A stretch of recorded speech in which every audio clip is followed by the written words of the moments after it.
Hey guys, welcome back to Medical Coding with Blue. Today's episode is all about coworker advice for the workplace for medical coders. If you are brand new to my channel, welcome. I am Blue. I'm a medical coder. I have been a medical coder for over 10 years. I really like sharing the things that I know, so I hope that you'll hit that subscribe button. I hope you'll like this, and at the end, if this video helps you, I hope you'll share it. Okay, let's get started. All right, so your coworkers, right? And you're a medical coder and you need advice. Like how do we navigate this pool of very special people? Because yes, as medical coders, we are all very special. Because it takes a lot. It takes a lot to do what we do. If you're really dedicated and motivated, then you understand this. We're constantly having to learn. We deal with all kinds of personalities. But when it comes to dealing with each other, things can get a little, well, let's just dive into it, okay? I want to start out by saying this. These are all the things that I have been through. These are the tips that have helped me. I have done a lot to improve myself as far as like how to handle different personalities and how to handle dealing with my coworkers and things like that. So at the end of the day, the first thing that I always think of is, what is my mission there? When I'm having a difficulty with coworkers or whatever the situation may be, I look at the reason that I'm there. Why am I there? And I'm there to take care of my providers. And it doesn't matter if they're the ones that's, creating the problem for the day. The reason that I'm there is them.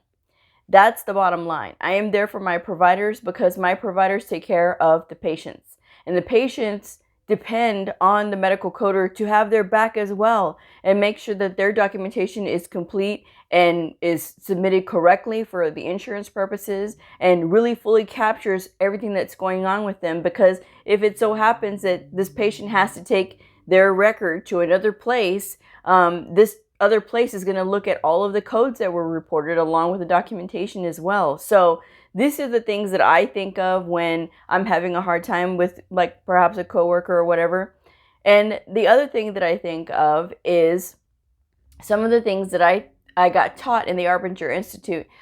If you've been with my videos for a while, you guys know that the Arbinger Institute, and this is not an ad, but the Arbinger Institute really did teach me a lot when it comes to dealing with coworkers and just different personalities. And the thing that I learned, one of the things that I learned, among the many things, is the fact that a lot of times it's not about you. When a coworker is having a bad day themselves personally, and maybe they've got something going on at home, and they take it out on you, does it stink? Yes, it does. It stinks when, we have that happen to us, but it does happen. And we've all been guilty of it at one time or another where, we're not having a good day or whatever, and we snap at somebody that's an innocent bystander. But that's the thing. We have to learn how to keep our emotions in check. And some people are not that, they're not that like educated to understand what's actually going on with their emotions. So that's when it's on you to have the responsibility to keep your own emotions in check. Now, there is going to be times when maybe you might butt heads with another coworker, and sometimes it may be over something like coding related, or it may be something small. It just depends on what the situation is. Now, how should you handle this? How should you approach this? Well, obviously, if you can take a step back and look and see, is this person just having a bad day? Maybe they just took it out on you because it's just easier and they know that maybe you won't take it as bad. If you think about it that way, just think if that's the situation here. If it's not, and it's something more, and it's perhaps you feel like they're maybe just focusing in on you, and just maybe they don't particularly like your brand of magic for some reason. That's what I call it. They don't like my particular brand of magic, and that's fine. Not everybody has to like me, and I don't have to care, I do my best to be the best person that I possibly can. I'm professional and I'm polite, and I treat everybody like I want to be treated at all times. But there are people that, just for whatever reason, it's like I said, I'm not their brand of magic, and that's okay. It's okay to not be somebody's brand of magic. But if you're having it issue or difficulty, this is the thing that I'm going to tell you. Okay. A lot of times, sometimes these things build over time if there's a situation with a coworker. Okay. And because of this, you always want to have the facts. Okay. If something happens and that it just seems unfair, you guys need to know your chain of command. And what does that mean? What does know your chain of command? So at every workplace, you have you have maybe like a lead, and then you have your supervisor, or maybe your supervisor is your lead. It just depends. But usually there's somebody just above you. You're the coworker, somebody just above you, somebody above them, somebody above them, somebody above them. So it's important that you know the chain of command. If you're having an issue with a coworker, who do you go to? And this is the thing that you need to make sure that you understand. Sometimes they'll have you go to the equal opportunity office. It all depends, okay? But obviously, you want to handle things on the lowest possible level. If you feel like there's a coworker who's just having a bad day, it's okay to just take a step back and just table whatever's going on and just come back to it another time. At no time should it get to elevated and raised voices, okay? Because the thing is, yes, we're all human, and sometimes this does happen, but you want to try to keep this from happening at the most that you can, okay? And then if something really does happen, should you get into an argument with a coworker, then you need to document everything. And don't document it like putting your emotions in it. I feel like she was this. No. You need to document the facts. What are the facts? That perhaps somebody was, okay, I'll give you an example. I talked about this before. I had a coworker when I first got here. She was not happy that I was here. So what she would do is she would do little petty things to make it more difficult for me. And at the time I was grieving. I had just lost my mom and I had just moved here. So I didn't have anybody like here. I had no support system, and she was just doing little stupid things like hiding work lists so that I didn't have any work to do, or she would hide other materials that I needed to do my job. And so I started writing this stuff down. I started saying that I had to ask for the key for this cabinet because it was locked on this date, and then if there was anybody that was around, I would document who was around. And so this way, I had a paper trail of what was happening. I would submit emails to my boss and let her know that I didn't have access to this because I was left off the roster or whatever the case may be. And so there was a paper trail going on, but it was all based on fact. It wasn't based on the fact that I felt like this person was being mean to me, which I knew she was. But when you have somebody that's being mean to you, you don't need to say this person is being mean to me, because their actions are showing you that they are being mean, okay? And if their actions are showing you this, then you need to make sure that you're documenting everything.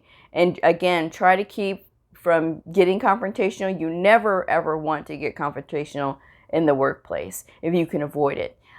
Because the thing is, it's just not good. It's not good for morale. It's not good for you. And you want to make sure that you're always able to keep that conversation open. And so what happened is, because I had this paper trail, that day that I went to go and talk to my supervisor, I said, look, these are all the things that have been going on. And I have been trying to address this on the lowest possible level. I asked her, she snaps. As far as like she raised her voice, that is something that you can document. If somebody raises their voice at you, if there are witnesses around, at least you can have them corroborate what you just said. This person raised their voice. And then I would just tell her what the nature of the conversation was, and it was all written down and documented very well. And so she's like, wow, she's like, I've never seen anybody just document this stuff. Well, I did it because the thing is, I had learned this from before, but it wasn't until later on when I started taking the Arbinger Institute that I knew that it's not about me. And at that point, it felt like it was about me. It felt like I was just being targeted, and I felt like, she just didn't like me. She didn't want me there. And I had actually requested to move clinics because She was just being very difficult, and I just did not have the bandwidth at that point because I was going through so much in my own personal life to have to deal with something like that. So our supervisor eventually worked it out with us that we could see from the other side of everybody else. I did not know that she was going through a divorce at the time herself. I did not know that she had lost her mother in the same way that I did. And so because of this, I guess she was flashing back to her time and she was just taking it out on me, which was the wrong person to take it out on, right? Somebody that just went through that. And I told her eventually that, you know, somebody that has gone through it, you should have had more sensitivity, right? For somebody that is actively going through what you went through. And she understood, you know, and then we were able to make peace. Am I going to go have a beer with her? No. She did invite me later on to go have a drink with her. And I just told her, you know, I thank you, but, you know, we're coworkers and I appreciate you doing that. But yeah, I just, you know, rather just keep work with work. And so she understood, you know, but it took us hashing it out with the neutral third party, because for me and her, we could not hash it out because she had that wall up and I'm in another state as far as, like, you know, I was going through a lot personally, and like I said, I just moved here, and you know, I was going through that, and it was just difficult for me at the time, and I did not have the bandwidth to deal with it. So our third party that was neutral was our supervisor, and we had a wonderful supervisor. She understood the dynamic of what happens when you put women together in the same room, and she knew how to handle it. She knew how to get us to start talking. She got that conversation to open up and dialogue, but she also knew that I had a paper trail of all the things that had been happening to me, which was a lot of things that did not need to be. Okay, but when you are dealing with a situation like that, you need to make sure that you have all of your bases covered. Make sure that you have attempted and tried to handle it with your coworker on the lowest possible level and just talk it out, you know. But if it gets to a point where you can't talk it out, then you need to go to that neutral third party, whether it's a supervisor or a lead or whatever the case may be, and just work it up the chain of command. If there's no resolution on that level, then that's when you go to the next level. But you never want to just jump, you know, into making complaints and things like that if you haven't followed the chain, because that's the first thing they're going to ask you is, did you follow the chain of command? Did you follow, you know, who was next in line to send your issue with your coworker to? Okay. And unfortunately it does happen. And a lot of times it is things that we reveal as well, that leave us vulnerable to things like that happening. Like if you are sharing, and I've seen it with lots of other coworkers where the girls, they're just talking and they will say things about their family in natural and passing, you know, that, you know, their kid this or their husband that or their wife this or their wife that. Very rarely the wife, okay, because it's all women. And they share too much about their family, and so what ends up happening is some people will use this, and unfortunately this does happen because, again, it's not about you, it's about other people. And sometimes other people, when they are going through a hard time in their own household, they are going to look at somebody else's situation, and they're going to either talk about it with everybody else, or they'll criticize or whatever the case may be. So often, you know, when you put information out there, people are going to use it against you. So make sure that you're being very selective about what you're putting out. And I know it sounds like, gosh, it's like we can't have any friends. Yes, you can have friends at work. However, I just want you guys to be aware that these are some of the things that do happen. People look for people's vulnerabilities where they can get them. Especially if they're hurting, they're going to try to make somebody else feel pain, okay? So if it means criticizing somebody in your family or your husband or whatever, your kids, they're going to do it, okay? Because they're in pain. And so at the end of the day, that's why I make sure that I tell you guys that you have to think about the mission. What is the mission? What is the mission for? Why are you there? And for me, why I'm there is my providers. Once I had that in my head, once I realized that, the pettiness of what happens with coworkers didn't bother me after a while.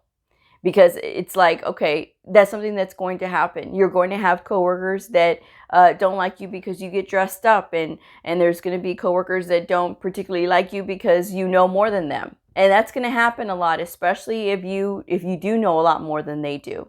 But it's not about them. It's about you. Okay, it is about you. In that instance, what your knowledge is going to impact much more people than them. Than impacting your other coworkers. It's impacting the provider, it's impacting the patient, and so on and so forth. So that's where your focus needs to be, is I'm here for my providers. And if you have to make it where it's like that in your mind, so that way it doesn't bother you. And of course, it's going to bother you occasionally, especially if you really liked a particular coworker. I had a friend that I had for many, many, many years. She was my friend, and I considered her my friend. And she was my very closest friend for 4 years. For 4 years. And we never, ever had an argument in 4 years. Never. So it was heartbreaking when I found out that she had been talking about me behind my back. She had been saying horrible, horrible things, horrible rumors, and she had been the source of spreading them. And it was devastating. It was devastating because I felt like for 4 years I had been fooled. We had never had an argument in 4 years, and we had always joked and laughed, and she knew so much about me. And as far as like just little things, you know, she knew when I bought a new car. She knew when I had little victories in my life. She knew all these things, you know, and she knew everything. She knew everything because we were so close. And I helped her move, and I helped her do things. You know, she had a garage sale, and I helped her. You know, I got up at 6 o'clock in the morning and I helped her, you know, and I did a lot, you know. I helped her move the next day. You know, she was moving, and I was up at 6 o'clock in the morning over at her house, packing up things and staying with her the whole day. You know, I got to thank you at the end of the day, but I did it out of the goodness of my heart because I wanted to help my friend.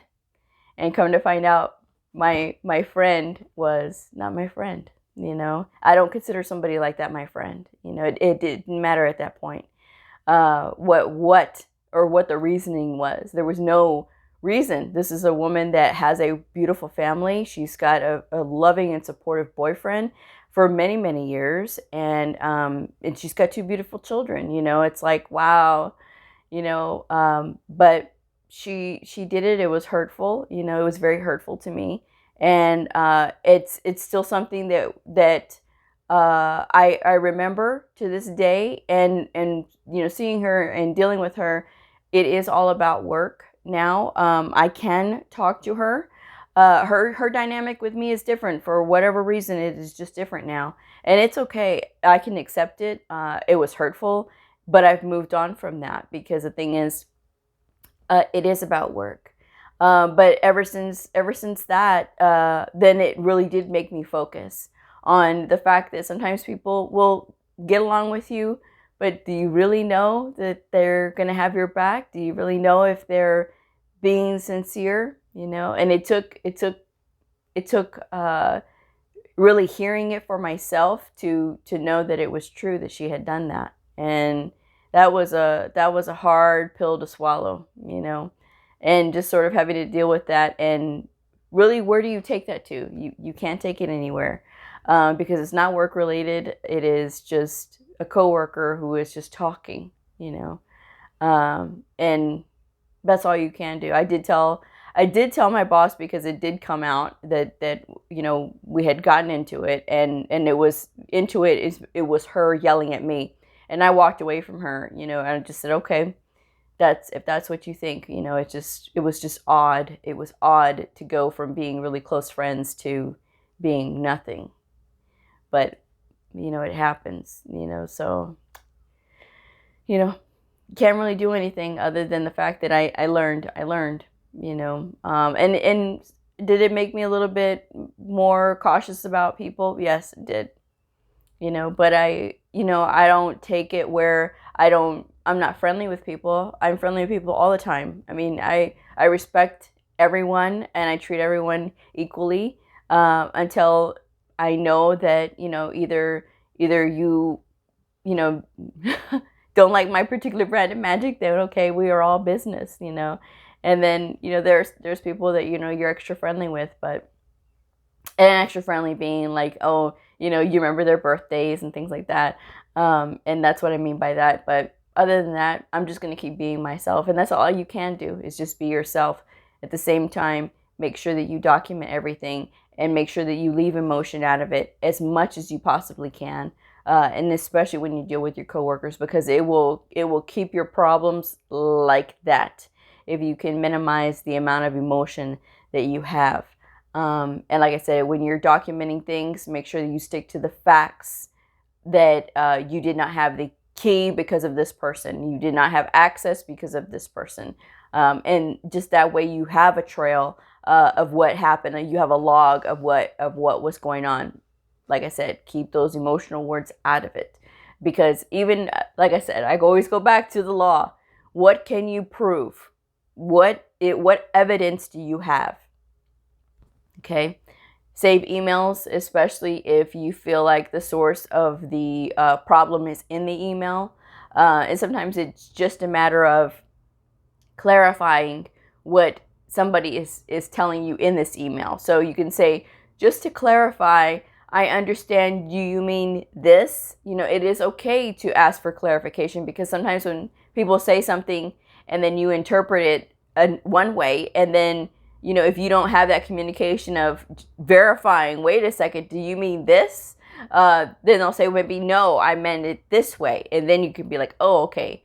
Just having that little bit of communication can fix that misunderstanding, but don't automatically make it where it's something filled with emotion. Like, I can't believe you said that and blah, blah, blah. No, just make sure that before you say that, say, okay, let me make sure that I understand what you just said.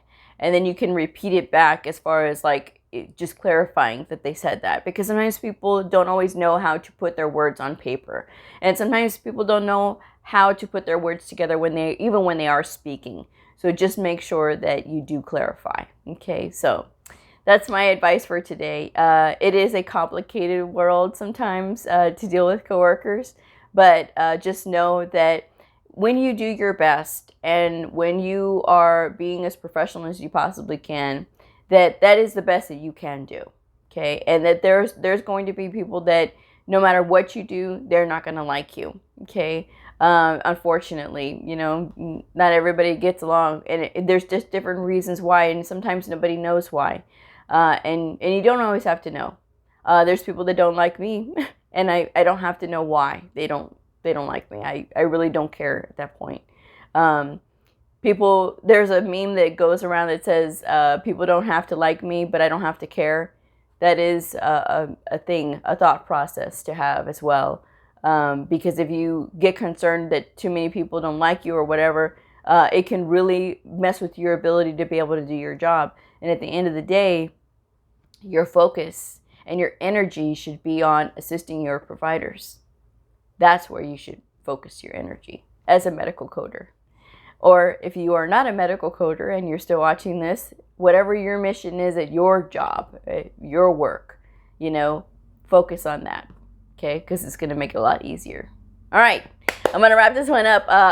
If this video helps you, I hope you'll share it. I hope you consider supporting me on Patreon. I do have a Patreon channel. I'll leave the link down in the description box below.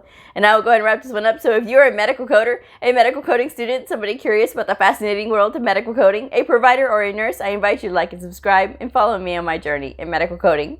I will see y'all next time. Bye.